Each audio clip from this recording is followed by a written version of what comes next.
Olá pessoal, e aí, tudo bem com vocês? Aqui é o professor Alexandro de Química. Vou deixar esse vídeo aqui para complementar o estudo de vocês. Então vamos começar aí pelo conteúdo sobre ligações químicas e geometria molecular. Aí na página de vocês, na página 120, temos aí a imagem de uma panela de alumínio.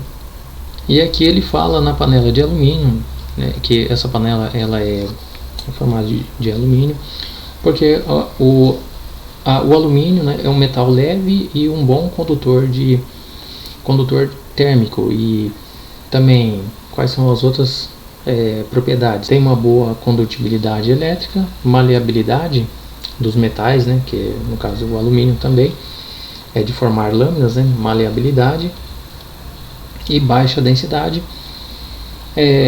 Baixa densidade quer dizer que ele não é tão pesado quanto o ferro. Inclusive ele até aqui no texto, né, se vocês leram aí, ele compara, né, ele até pede para vocês compararem uma panela de ferro com uma panela de alumínio.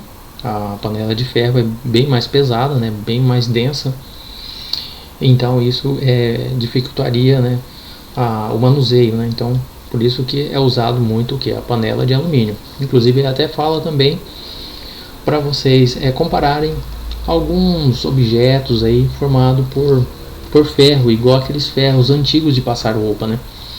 Que era aqueles ferros de carvão. Ele até fala aqui, ó, manusear panelas de alumínio exige menos esforço físico, né? Se possível, compare o peso de uma panela de ferro com ferro antigo de passar roupa. Então o ferro, aquele de passar roupa antigo, ele era de ferro, né? Ferro mesmo, ferro. O ferro, a composição dele é ferro. Aí também ele fala sobre o sal de cozinha e o açúcar, né? Eles apresentam algumas propriedades em comum. Quais são elas, né? A temperatura ambiente eles são sólidos, né? Tanto o sal de cozinha quanto o açúcar eles são sólidos, são brancos, são solúveis em água, quer dizer, dissolvem em água, né? E no entanto, o sal de cozinha ele funde-se a temperaturas superiores. O sal de cozinha, vocês já tentaram derreter o sal de cozinha? Você não consegue. Em casa você não consegue derreter ele. Então essa propriedade aí, então de fusão, a fusão do sal de cozinha é maior, é superior, numa temperatura superior a 800 graus Celsius. Já o açúcar você consegue derreter ele em casa, né? Então ele se decompõe, né? Ele vai se formar em caramelo, e se deixa mais ainda, ele forma carvão e vapor de água. E uma coisa bem interessante, olha só, os químicos associam as propriedades dos materiais, né, essas propriedades dos materiais, às ligações entre os átomos, que constituem as suas unidades fundamentais. Então, todas essas propriedades da substância, todas as substâncias que você vê no dia a dia, estão ligados às ligações, né, estão referenciados às ligações entre os átomos. Certo? Então é isso que a gente vai ver, vai dar uma estudada aí sobre as ligações químicas. Então vamos continuar aqui, turma. Introdução ao estudo das ligações químicas, né? Com exceção dos gases nobres, né, que são encontrados aí como átomos isolados na natureza, os demais elementos químicos geralmente se encontram combinados, dando origem a inúmeras substâncias químicas. A existência dessas substâncias indica uma tendência natural dos átomos, que é a de se combinarem uns com os outros, né? Então, assim, tirando exceto os gases, né, que eles já têm 8 elétrons na última camada, então tirando os gases nobres, né, que eles são encontrados de forma isolada, né? Porque os gases nobres, né, como vocês podem ver lá na página 105, que tem a tabela periódica, vou mostrar aqui para vocês, ó. Os gases nobres, tá? Gases nobres aqui, no caso aqui o hélio, né? Neônio, argônio, essa coluna aqui 18, tá? A coluna 18, que são os gases nobres. Eles são encontrados aí, são átomos isolados. As demais substâncias que a gente encontra na natureza são todos combinados com átomos, né? São combinações de átomos, né? Por exemplo, igual o sal de cozinha, que é uma combinação do sódio com cloro, né? NaCl, sal de cozinha, tá? Então, a água, né? A água, H2O, combinação química também, né? De dois átomos, né? Dois tipos de átomos. O hidrogênio, né? H2, dois hidrogênios e mais o oxigênio, certo? Então, são combinações de átomos. As unidades fundamentais, olha só que interessante isso aqui, ó. As unidades fundamentais que compõem a substância são constituídas por átomos, né? Que eu acabei de falar para vocês, né? Ou íons. Íons também são átomos, porém são átomos que possuem carga elétrica. São íons quando esses átomos, né, chamados de íons, eles podem perder elétrons, né, que no caso quando perde, ele é um átomo positivo, né, ele é um cátion, e quando ele ganha elétrons, ele se chama ânion, né. Então ele ganha um elétron, né, do outro átomo. Então aí dessa forma ele fica com carga negativa, certo? Esses agrupamentos eles conferem as propriedades distintas às substâncias, né? Então essas uniões aí, essa união de átomos é o que vai caracterizar a substância, né, as suas propriedades. Continuando aqui, né, o modelo de octeto, que é 8, e a estabilidade dos gases nobres. Olha só, a maioria dos átomos dos elementos representativos. Quais são os elementos representativos lá da tabela periódica, né? 1, 2, 13, 14, 15 e 17, tá? Vou ler aqui, ó. 1, 2, 13, 14, 15, 16, 17, tá? Esses são os elementos representativos. Tendem a apresentar uma camada de valência completa quando formam substâncias. Então eles se ligam, né, a outros átomos e aí acaba completando a sua quantidade de elétrons, né, que é 8 na última camada. Eu vou mostrar para vocês depois alguns exemplos, tá? Essa tendência pode ser interpretada como um modelo de octeto, que tem que ter 8 elétrons na última camada, né? Ou 2, né, que é dueto. Elaborado aí a partir da observação de que apenas os átomos dos elementos pertencentes à família dos gases nobres são encontrados na natureza como átomos isolados, sem fazer ligação química, né? Então, os gases nobres, né, eles possuem 8 elétrons na última camada, né, com exceção do hélio, né? O hélio aqui, o hélio só tem 2, né? Então, eles vão apresentar, quando os átomos eles se ligam aos outros átomos para dar origem às substâncias, eles vão apresentar a última camada, né, com 8 elétrons, certo? Os átomos de alguns elementos representativos apresentam, quando combinados, configuração eletrônica igual ao de um gás nobre. Beleza, muito bem. Aqui a distribuição nessa tabelinha aqui, distribuição eletrônica dos gases nobres. Olha só, o hélio, né, com o número atômico 2, tá? Número atômico 2, o neônio 10, aí 18. Então, olha só, o hélio ele tem o número atômico 2, então na primeira camada, né, que é o K, então ele só tem uma camada mesmo, então ele só tem 2 elétrons. O neônio ele tem 10 prótons, né? Aqui o número atômico quer dizer a quantidade de prótons, né? Número 10, então ele tem 2 na primeira, né, e 8 na segunda, né? Lembrando que a primeira camada ele tem que ter só 2 elétrons, né? A segunda tem que ter 8, no máximo 8. E aqui vai sucessivamente aqui, tá? Vai aumentando o número de prótons, vai aumentando o número de camadas, ó, do radônio, 86, né? Então tem 2, 8, 18, 32, 18 e 8, né? São 6 camadas, tá? Cada camada aqui tem a quantidade máxima de elétrons. Valência, pessoal, valência, turma, o que quer dizer? Valência é a última camada, tá? Valência é camada de valência, tá? Então é a última camada dos elétrons, tá? Então olha só aqui, ó. Aqui nós temos aqui esse quadrinho, né, que fala sobre a camada de valência, né, que mostra a camada de valência de alguns átomos aqui, na verdade alguns não, todos os átomos aqui dos gases nórdicos. Vocês podem ver que na última camada, ó, tem 8, camada de valência 8, ó, camada de valência tem 8, então é a última camada dos átomos, tá ok? Com exceção aqui do hélio, né, que tem 2, tá? Na maioria, né, todos eles, com exceção aí do hélio, vai ter 8, tá ok? Então essa é a camada de valência. Esse a gente vai usar muito aí nas ligações químicas, tá? Que é a última camada que sempre recebe os elétrons, né?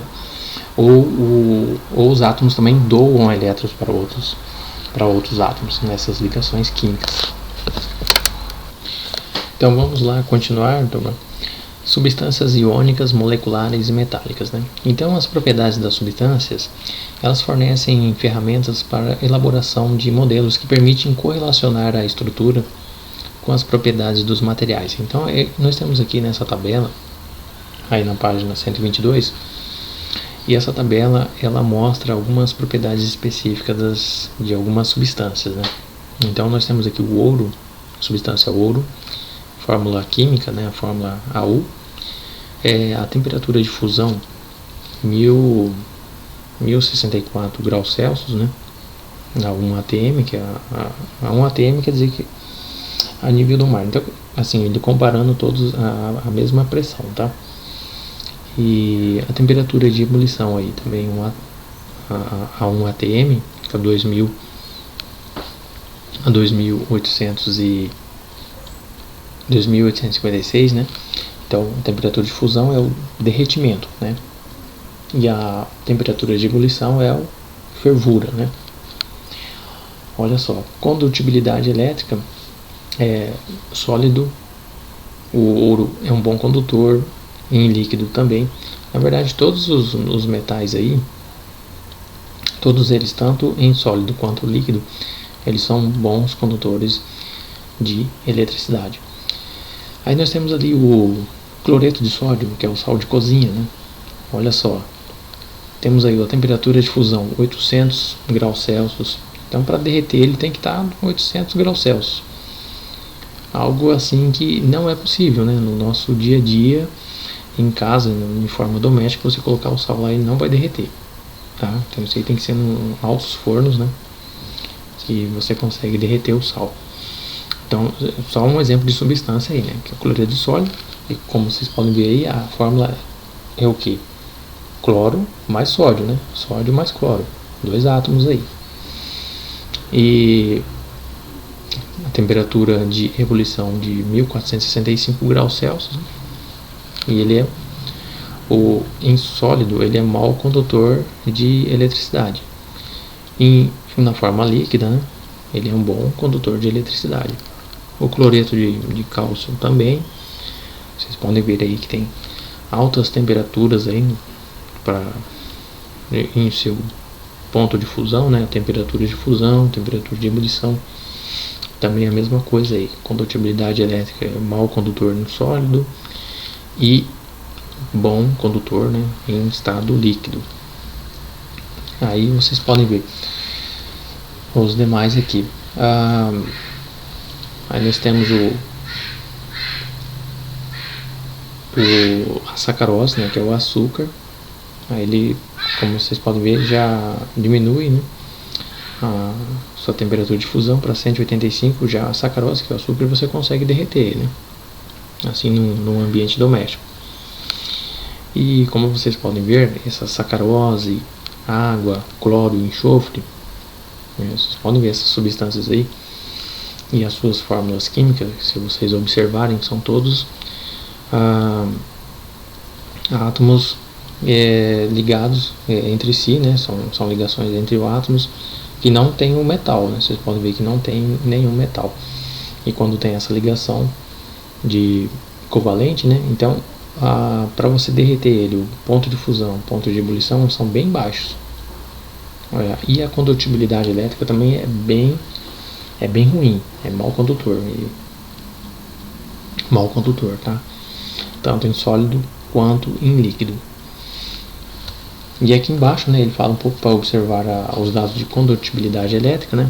Essa propriedade está associada à existência de cargas elétricas em movimento. Então, se tem cargas elétricas em movimento, quer dizer que ele é um bom condutor de eletricidade, certo? Então, ali, como vocês podem ver, que ali tinha o ouro, o ferro, o cobre, são metais, então eles são bons condutores de eletricidade. Os materiais listados na tabela acima podem ser classificados em 3 grupos, de acordo com a sua condutibilidade elétrica. Substâncias iônicas, são aqueles que têm íons, né? O próprio nome já diz, substâncias que têm íons. Substâncias moleculares e substâncias metálicas. Tá? E aqui embaixo nós temos um exemplo de um experimento aqui no A e B, né, que é uma pilha ligada, né, a um sistema aqui com a limalha de ferro, tá? E como vocês podem ver aqui, ele permite, essa limalha de ferro aqui, ela permite a condução, né, da eletricidade, portanto aí acende a lâmpada, né? Aqui o mesmo experimento, só que aqui ele colocou o enxofre em pó. O enxofre ele não é um metal, como vocês podem ver lá na tabela periódica, então ele não conduz a eletricidade, né? Não conduz, não fecha aqui o sistema, certo? Bom, eu vou deixar aqui para vocês um exemplo aqui de ligação iônica, né? Que é ligações entre os metais e os não metais, tá? Aqui nós temos o cloreto de sódio, né, que é o NaCl. Como nós podemos observar, o sódio, né, ele tem um elétron na última camada, que é a camada de valência. E o cloro, ele tem 7 camadas na última valência, né? 1, 2, 3, 4, 5, 6, 7. E foi aquele esquema lá, lembra do esquema da ligação, do modelo de octeto, né, que as ligações entre os átomos, eles têm que ter 8 elétrons na última camada, né? Então, o cloro, que ele tem uma maior eletronegatividade, então nós temos a eletronegatividade, né, que ela é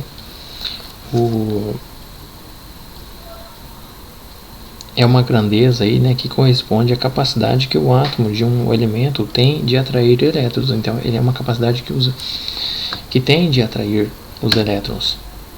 Então, como a gente pode ver lá na página 112, né, só para relembrar, então a eletronegatividade ela aumenta da esquerda para a direita na tabela periódica. Ó, eletronegatividade, uma grandeza que corresponde à capacidade que o átomo tem de atrair elétrons na ligação química. E como vocês podem ver, lá o sódio, né, ele está na família 1A, certo? Vamos ver aqui. Ó, o sódio, ele está na família 1A, então quer dizer que ele tem só tem um elétron na última camada. E o cloro, né, tem 7, né, ele está na família 7A, ou 17, né? Então, portanto, ele tem 7. Então, olha só, pela tabela periódica que vocês viram ali, né, pela representação, a eletronegatividade, ela aumenta, né, aumenta, né, vai aumentando da esquerda para a direita. Cloro atrai, né, os elétrons da última camada do sódio. Então, por isso que eu vou demonstrar aqui para vocês. Ó, o sódio ele tem o cloro tem 7, né? Então ele vai atrair esse último elétron, certo? E vai ficar com 8, tá? E como vocês podem ver também, ó, no final aqui, o sódio também, que é a penúltima camada, vai ficar com 8 também, ó. 3, 4, 5, 6, 7, 8. Tá? Então é assim, modelo de octeto. As ligações entre os átomos, eles ficam, né, com 8 elétrons na última camada, tá, ok? Pode ter algumas exceçõezinhas aí, como no caso o hidrogênio, né? Por exemplo, 2 hidrogênios, né?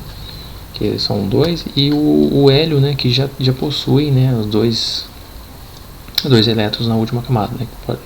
Pode ser o octeto ou o dueto. O dueto é só hidrogênio, tá, ok? Mas a grande maioria, quase todos eles é o modelo de octeto que é utilizado, tá certo? Então aí se forma então o cátion, né, que é um átomo, né, positivo, que como vocês podem ver, né, o sódio ele fica positivo e o ânion ele se torna negativo, né, quando ele recebe esse elétron. Então o cara que doa é um cara positivo, né, e o cara que recebe ele é um cara negativo, tá? Portanto aí formando o cloreto de sódio. E só para complementar aqui, quando o cloreto de sódio, né, o sal, ele está em água, né, ele esses íons, né, essas cargas elétricas positivas e negativas, né, os íons, eles ficam dispersos, né, na água. Por isso que ocorre a possibilidade de corrente elétrica, né, de condução de eletricidade, certo? Então nós temos aí as substâncias iônicas, né? Então na tabela anterior, né, que mostrava algumas substâncias, aí ele está falando, né, do cloreto de sódio, do cloreto de cálcio, né, fluoreto de potássio, são substâncias iônicas, né? E as substâncias iônicas, pessoal, só para deixar aqui para vocês, para ficar mais fácil, ó, as substâncias iônicas, elas são ligações de átomos, são entre os átomos, claro, né, dos metais com os não metais. Ó, vou mostrar aqui para vocês na tabela periódica. Ó, tá vendo esse verdinho aqui? Todo esse verdinho aqui são metais e esse amarelo aqui são os não metais, tá? É claro que algumas tabelas periódicas apresentam os semimetais aqui, tá? Mas as ligações iônicas, tá? Geralmente, tá? A maioria delas, geralmente as ligações iônicas são desse grupo aqui, ó, 1A, tá? Dos metais, né? 1A e 2A, com o 7, tá? Com o 7. Inclusive, vamos ver até aqui, ó, alguns exemplos. Vou voltar aqui, ó, o NaCl, tá? Que é o cloro mais o sódio, né? Ó, cloro mais o sódio. O cloreto de cálcio também, ó. Cloreto, cadê o cloro tá aqui, né? E o cálcio, ó, segundo A. Fluoreto de potássio, vamos ver aqui, fósforo com o potássio, cadê o potássio? Aqui, ó. Então, fica sempre, a maioria delas, tá? Essas ligações iônicas são do grupo 1A com o 7, tá? As substâncias iônicas, ó, geralmente são sólidas, né? Vocês já viram aí o sal de cozinha, cloreto de cálcio, fluoreto de potássio. São sólidos a temperatura ambiente, né? Com temperatura padrão aí de 25 graus Celsius. Eles apresentam altas temperaturas de fusão, que é o derretimento, né? E o de ebulição, de fervura, né? Quando sólidas, são más condutoras de eletricidade, e quando líquidas, né, ou fundidas ou líquidas dissolvidas em água, são bons condutores de eletricidade. Agora, substâncias moleculares, né? As substâncias moleculares apresentadas aí também na tabela periódica, o sacarose, que é o açúcar, né? Água, H2O, cloro, né? Cl2, enxofre, que é só, olha só, são enxofre puro, né? Que são 8 átomos de enxofre, né? Ligados entre si. Eles, que eles são? Quais são as propriedades, né, dessas substâncias moleculares? Eles são má condutores de eletricidade, né, nos estados sólidos e líquidos. Então, não conduzem eletricidade, são más condutoras, né? São más condutoras. Ao contrário das substâncias iônicas, né, que geralmente são sólidas a temperatura ambiente, as substâncias moleculares são encontradas nos estados sólido, líquido e gasoso na temperatura ambiente, tá? E o ponto de fusão e ebulição dessas substâncias moleculares são mais baixos do que as substâncias moleculares, né? Então, para você derreter um açúcar, bem mais fácil do que derreter um sal. Para derreter uma água é bem mais fácil do que o sal, ou do que o fluoreto de potássio. O gás, né, o Cl2, nem se fala, né, porque ele já a temperatura ambiente já é um gás. O enxofre também, tá? Então são substâncias moleculares aí com baixas condutibilidade elétrica, né, e ponto de temperatura de fusão e ebulição são baixos, tá? Aí nós temos aí a última, que é as substâncias metálicas. São os metais mesmos que a gente sempre encontra aí no nosso dia a dia. Panela de alumínio, fios de cobre, tá? o ferro que é encontrado aí nas construções civis, não só nas nossas construções, mas em todos os nossos, no uso cotidiano, mesa, enfim, tá? Mercúrio. Então, são essas substâncias metálicas que são formadas exclusivamente aí por átomos, né? Praticamente aí quase que a maioria delas são puras, né? Ou podem ser combinadas entre outros metais, tá? Mas aí está referindo aí a tabela anterior, tá? E só quero complementar aqui para vocês que as substâncias moleculares, né? Vocês podem ver que são só entre átomos que não são metais, né? Olha aqui. Ó, o açúcar, né? C12, ó, C de carbono, H de hidrogênio, O de oxigênio, ó. Carbono, hidrogênio, né? Com exceção do hidrogênio, que ele é um átomo à parte. Carbono, hidrogênio e oxigênio, ó. São todos entre si, tá? Não metais. Vamos voltar aqui. O H2O também, ó. Hidrogênio, oxigênio, né? Não metal. Hidrogênio não é metal também, né? Não faz parte. Cl2, que é um gás, né? Cloro. Cl2, ó. Cloro também é um não metal.